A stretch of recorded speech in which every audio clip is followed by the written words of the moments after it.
ज़ारा हमेशा से एक आत्मनिर्भर लड़की थी।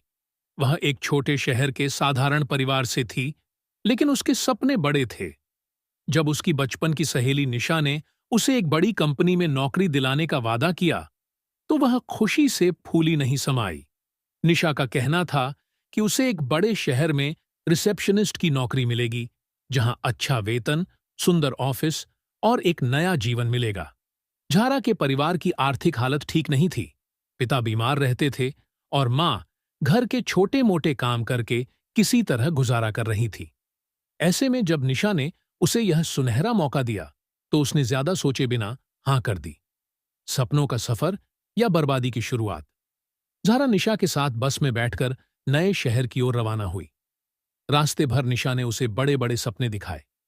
एक आलीशान ऑफिस, अच्छे कपड़े और आरामदायक जिंदगी। ज़ारा इन सपनों में खोई हुई थी। उसे नहीं पता था कि यह सफर उसे किस अंधेरे में ले जाने वाला था।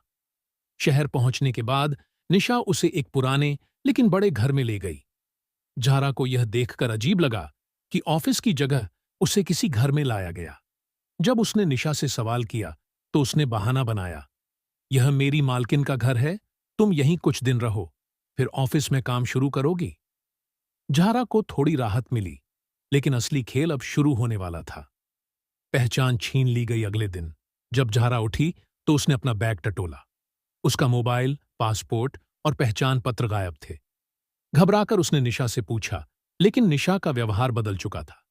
वह ठंडी आवाज में बोली, अब से तुम्हारी जिंदगी हमारी है। जितना कहूं उतना करो, वरना बहुत पछताओगी। ज़ारा को समझ नहीं आया कि यह मजाक था या हकीकत, लेकिन कुछ ही देर में एक डरावना सच उसके सामने आ गया। एक अधेड़ उम्र की औरत, जो खुद को मैडम कहती थी, कमरे में आई और बोली, तुम अब हमारी प्रॉपर्टी हो। जितना जल्दी यह बात समझ लो, उतना अच्छा होगा। ज़ारा ने भागने की कोशिश की, लेकिन दरवाजे पर दो हट्टे कट्टे आदमी खड़े थे। उसने रोते हुए विनती की, मुझे जाने दो, मैंने कुछ गलत नहीं किया। लेकिन उसकी चीखें सिर्फ दीवारों तक ही सीमित रह गईं।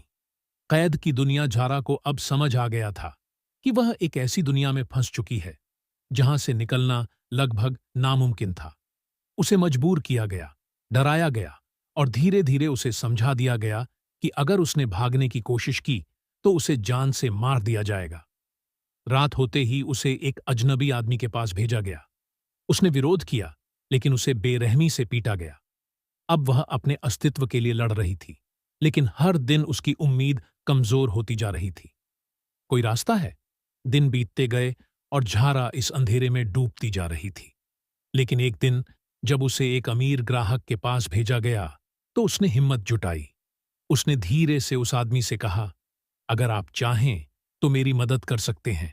मैं इस नरक से बाहर निकलना चाहती हूं। शुरू में वह आदमी हंसा, लेकिन ज़ारा की आंखों में सच्चा डर और दर्द देखकर वह सोच में पड़ गया। उसने वादा किया कि वह पुलिस को इत्तला देगा। उम्मीद की किरण। कुछ ही दिनों बाद, एक रात जब सब सो रहे थे, पुलिस ने उस घर पर छापा मारा। ज़ारा और कुछ और लड़कियों को बचा लिया गया। निशा और मैडम को गिरफ्तार कर लिया गया। ज़ारा के लिए यह एक नई शुरुआत थी। वह बुरी तरह टूटी हुई थी, लेकिन उसके अंदर अब भी जिंदा रहने की हिम्मत थी। वह जानती थी कि इस दुनिया में कई और लड़कियां ऐसी हैं जो अब भी इस अंधेरे में कैद हैं।